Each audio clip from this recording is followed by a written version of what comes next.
Bismillahirrahmanirrahim. Assalamualaikum warahmatullahi wabarakatuh. Halo, bagaimana kabarnya? Semoga selalu dalam keadaan sehat walafiat dan tentunya tetap semangat dalam pembelajaran daring. Hari ini kita masih membahas mengenai literasi buku fiksi maupun buku non-fiksi. Silahkan sediakan buku catatan, buku pena, dan alat tulisnya. Kompetensi dasar yang akan kita pelajari mengenai KD 4.13 membuat peta pikiran atau rangkuman alur tentang isi buku non-fiksi maupun buku fiksi yang dibaca. Tujuan pembelajaran, peserta didik mampu membuat peta konsep atau peta pikiran atau rangkuman alur tentang isi buku fiksi maupun non-fiksi yang dibaca melalui metode daring dengan tepat. Pengertian peta pikiran atau peta konsep. Peta pikiran merupakan garis besar informasi dalam sebuah buku. Peta pikiran berisi pokok-pokok isi buku. Biasanya, pokok-pokok isi dalam buku disajikan dalam bentuk bab. Setiap bab dapat dijabarkan menjadi beberapa subbab yang saling berkaitan.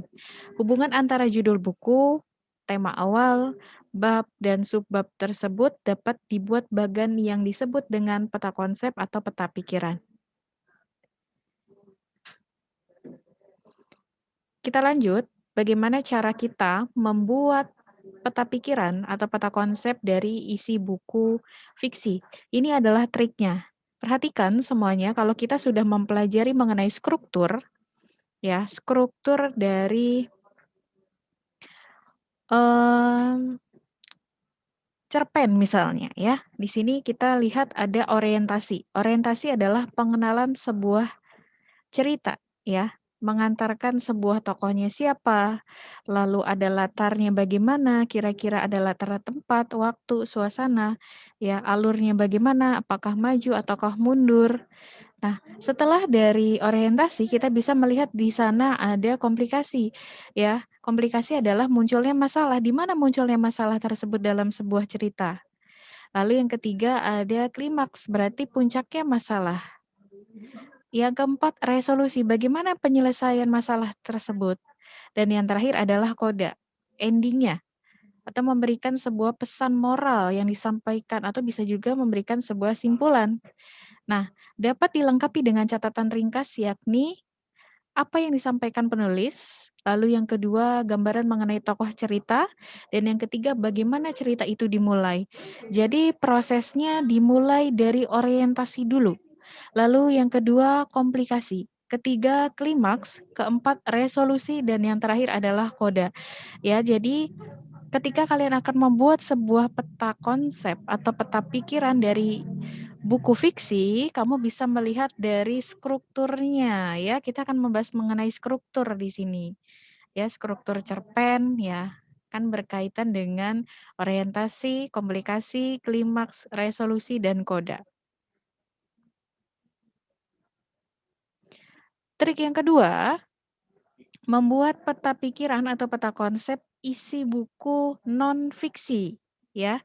Jadi kalian perhatikan semuanya, kalian buka buku pena Bahasa Indonesia kelas 9, kalian lihat, baca baca dan lihat daftar isi.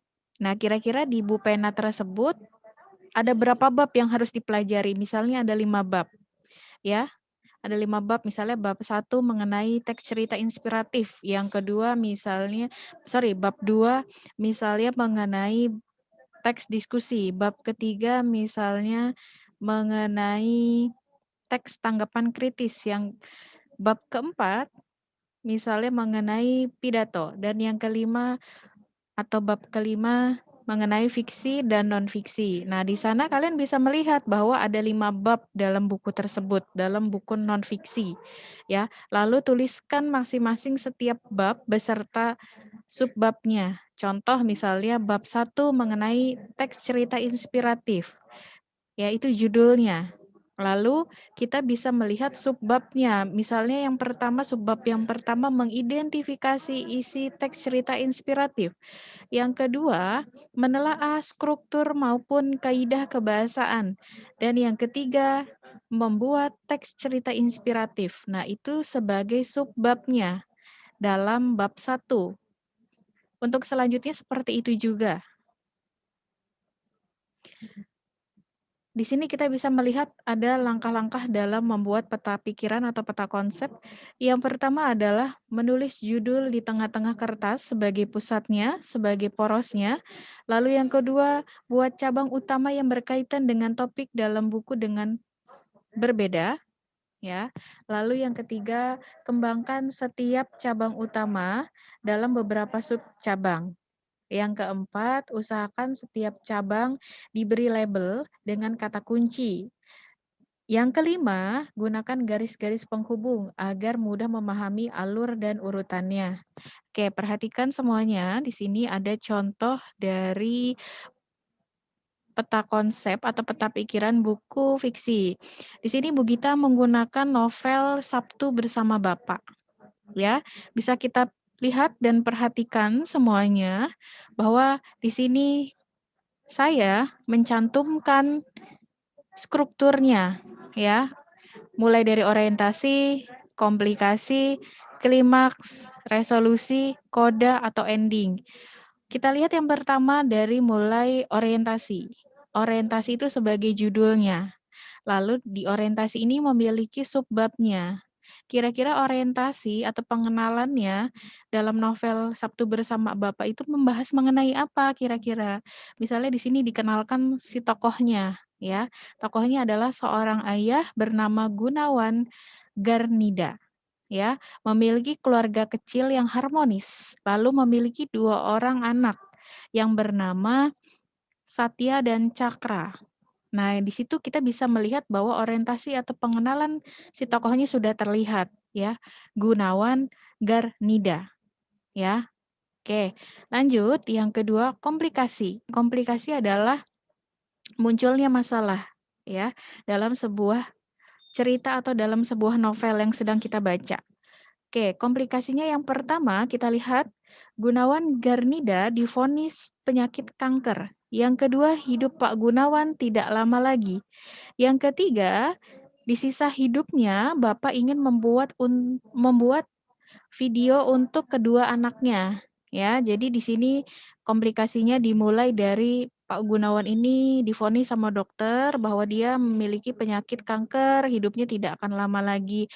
Maka dari itu Bapak berniat untuk membuatkan video untuk anak-anaknya, ya. Oke, di situ kita bisa melihat bahwa komplikasi sudah terlihat. Yang ketiga, ada klimaks. Nah, klimaks di sini berarti puncaknya masalah, ya. Oke, perhatikan semuanya. Puncaknya masalah ketika Bapak meninggal dunia, setiap Sabtu anak-anak selalu menonton video dari Bapak. Anak-anak ini kehilangan sosok Bapak. Maka dari itu, Satya dan Cakra ketika rindu dengan ayahnya, ketika rindu dengan Pak Gunawan, mereka bersama ibunya menonton video setiap hari Sabtu. Oke, itu yang pertama. Yang kedua, Satya ini anak pertama, ya, yang sudah memiliki keluarga dan memiliki 2 orang anak, ya. Dan Satya ini bersama keluarganya tidak tinggal bersama ibu dan adiknya, tapi tinggal di luar negeri karena harus bekerja, gitu. Oke, selanjutnya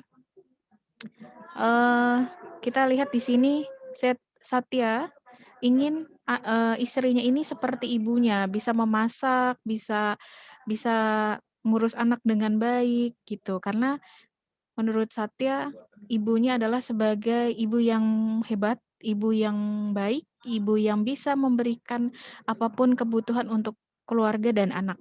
Nah, Satya ingin istrinya seperti ibu, ya. Namun ternyata hal ini membuat istrinya marah dan kecewa atas sikap Satya selama ini karena merasa bahwa dia tidak adil karena apa yang dilakukan oleh istrinya tidak dihargai gitu. Oke, lanjut ya. Hal ini membuat sang istri pun pergi meninggalkan Satya dan kedua anaknya. Lalu di satu sisi Cakra, adik Satya ini belum memiliki jodoh ya. Satu ketika teman-temannya ini di kantor sering sekali meledek bahkan menjodoh-jodohkan si Cakra ini kepada seorang wanita. Namun hati Cakra belum siap untuk membuka hati bagi seorang perempuan ya. Oke. Tapi satu ketika ada karyawan baru ya, masih muda, cantik bernama Ayu. Nah, ketika Cakra pertama kali melihat Ayu, dia langsung jatuh hati dan dia menaruh hati agar bisa berdekat dengan Ayu gitu ya. Lalu yang ketiga lalu yang selanjutnya sorry ya bukan ketiga ya. Lalu selanjutnya sang ibu ini divonis juga penyakit kanker ya. Itu bagian klimaks karena ini puncaknya semakin besar, semakin harus kita lihat bagaimana kira-kira si tokoh ini bisa melewati berbagai masalah yang dihadapi dalam cerita ini. Oke, selanjutnya bagian resolusi. Resolusi adalah bagian penyelesaian. Oke, kita lihat di sini Satya sangat menyesal atas sikapnya selama ini, ya. Lalu akhirnya si Cakra ini mendapatkan jodoh dan segera melamar gadis pujaan hatinya yang bernama Ayu. Selanjutnya Ibu Itje atau ibunya gitu ya telah sembuh dari penyakit kanker gitu. Dan terakhir Satya telah kembali ke Indonesia dan berkumpul bersama keluarga gitu. Itu bagian resolusi. Jadi alhamdulillah si Satya ini sudah menyesali perbuatannya gitu ya. Akhirnya dia kembali lagi bersama istrinya, bisa berkumpul lagi dengan keluarga kecilnya. Lalu akhirnya Cakra ini mendapatkan jodoh ya. Ayu ini menerima Cakra sebagai sang kekasih dan Cakra akan melamar Ayu secepatnya. Setelah itu ibunya yang tadinya dikabarkan terkena penyakit kanker dan akhirnya bisa sembuh ya. Dan yang paling membahagiakan adalah Satya kembali ke Indonesia dan bisa berkumpul bersama ibu, Ayu dan adiknya Cakra. Oke, itu bagian resolusi. Yang selanjutnya ada koda atau ending. Ya, ending di sini memberikan pesan moral ya bahwa novel ini sangat menyentuh hati karena banyak pesan moral yang bisa dipetik ya sehingga pembaca memahami peran bapak dan ibu dalam keluarga. Itu untuk peta pikiran buku fiksi ya. Jadi kalian harus siap membaca buku fiksi, novel atau misalnya cerpen. Jadi kalian bisa tahu dari awal sampai akhir ceritanya seperti apa. Lalu kalian baru bisa membuat peta pikiran buku fiksi yang kalian sudah baca. Selanjutnya, peta pikiran non-fiksi. Nah, oke, perhatikan semuanya. Nah, ini Bu Gita menggunakan buku Bu Pena Bahasa Indonesia kelas 9, ya. Kelas 9. Jadi, kita lihat di sini ada 7 bab ya yang kita pelajari.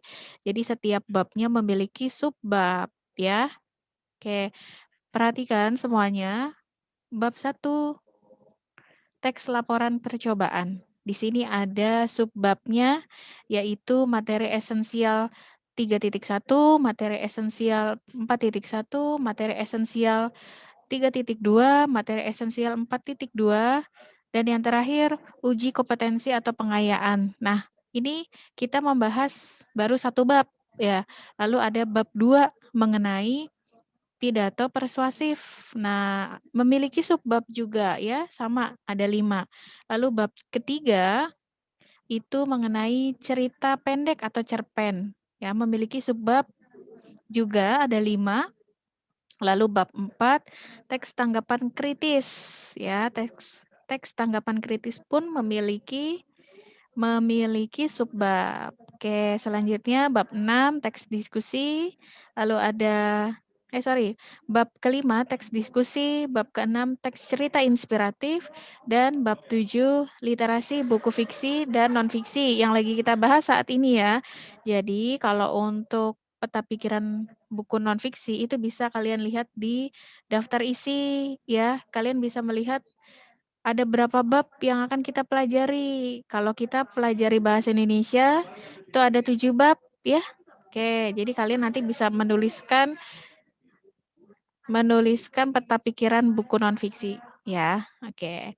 Bisa lah ya, gampang, ini mudah sekali. Buku fiksi pun sebenarnya mudah, asal kalian kuncinya adalah baca ceritanya dari awal sampai akhir, ya. Kalau cuma setengah kalian nggak akan ngerti, kalian nggak akan tahu endingnya seperti apa. Oke, lanjut.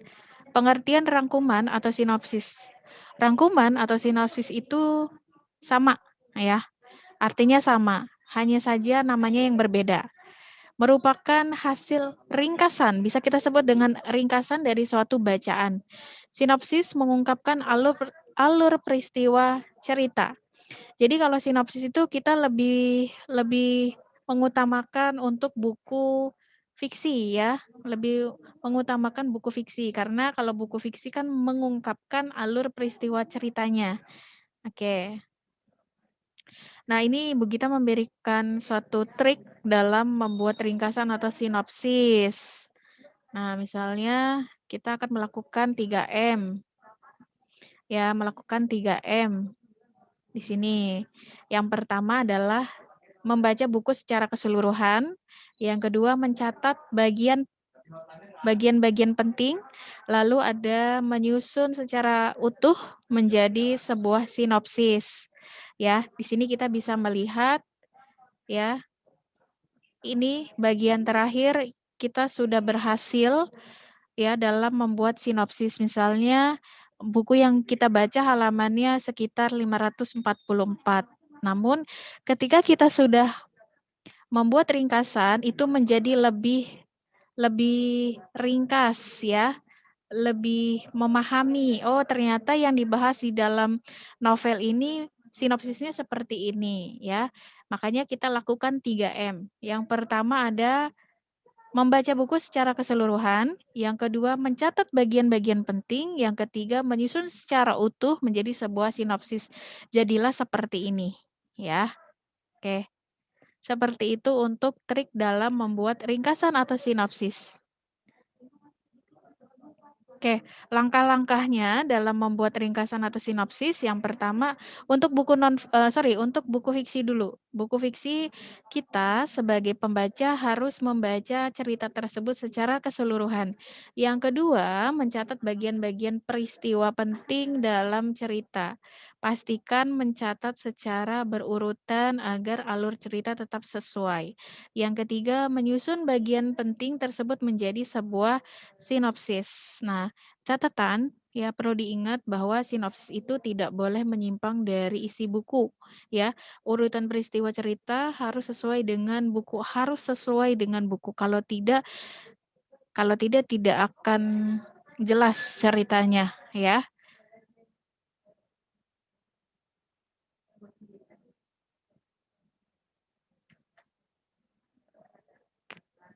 Oke, tambahan lagi dari Bu Gita, kalau untuk catatan, ya, sinopsis itu kan tidak boleh menyimpang dari isi buku. Urutan peristiwanya Urutan peristiwa ceritanya harus sesuai dengan buku. Nah, kamu ingat-ingat strukturnya aja dari orientasi sampai koda, ya. Itu aja kuncinya. Tambahan dari saya seperti itu ya. Oke. Langkah-langkah dalam membuat ringkasan atau sinopsis ya, ini untuk buku non-fiksi. Yang pertama adalah baca informasi umum bukunya, lalu seperti judul, penulis, dan penerbitnya. Nah, kalian harus tahu nih judul bukunya misalnya Rindu, penulisnya adalah Tereli, ya penerbitnya misalnya PT Gramedia Pustaka. Lalu yang kedua, ketahui secara umum isi buku melalui daftar isi, ya. Jadi kamu harus tahu dulu nih, kira-kira ada berapa bab, ya, yang akan kita bahas, yang akan kita pelajari gitu. Kita lihat, kita cek lagi di daftar isi, lalu di kata pengantar ya, tujuan buku ini dibuat itu untuk apa kira-kira dan pendahuluannya. Pendahuluan itu adalah informasi secara singkat mengenai isi bukunya, mengenai apa, misalnya bagian satu mengenai misalnya, teks cerita inspiratif, bagian 2 misalnya diskusi, bagian ketiga misalnya pidato dan lain sebagainya. Lalu yang ketiga, ambil gagasan utama. Gagasan utama itu adalah ide pokok. Jadi tiap paragraf masing-masing subbabnya dilihat, diambil gagasannya, apa kira-kira misalnya di paragraf satu kamu ambil ide pokoknya apa, gitu ya. Oke, masing-masing subbabnya misalnya misalnya mengidentifikasi isi informasi, berarti itu subbab yang pertama. Nah, di subbab pertama itu ide pokoknya apa, gagasan utamanya, intinya kira-kira membahas mengenai apa sih, gitu ya. Terus yang kedua, di subbab yang kedua misalnya mengenai menelaah menelaah struktur dan kaidah kebahasaan. Oh, berarti ide pokoknya kita membahas mengenai struktur sama kaidah nih, kaidahnya ada berapa kira-kira, strukturnya ada berapa nih, gitu ya. Oke, yang keempat, gabungkan gagasan utama tersebut atau ide pokok tersebut menggunakan bahasa sendiri. Jadi kamu bisa mengembangkan menggunakan bahasa kamu. Yang kelima, gagasan utama atau ide pokok tiap paragraf ini dapat diungkapkan dalam satu paragraf gitu ya. Jadi lebih singkat lagi. Yang keenam, susun kalimat-kalimat yang merupakan gagasan utama atau gagasan pokok atau ide pokok menjadi sebuah paragraf ringkasan.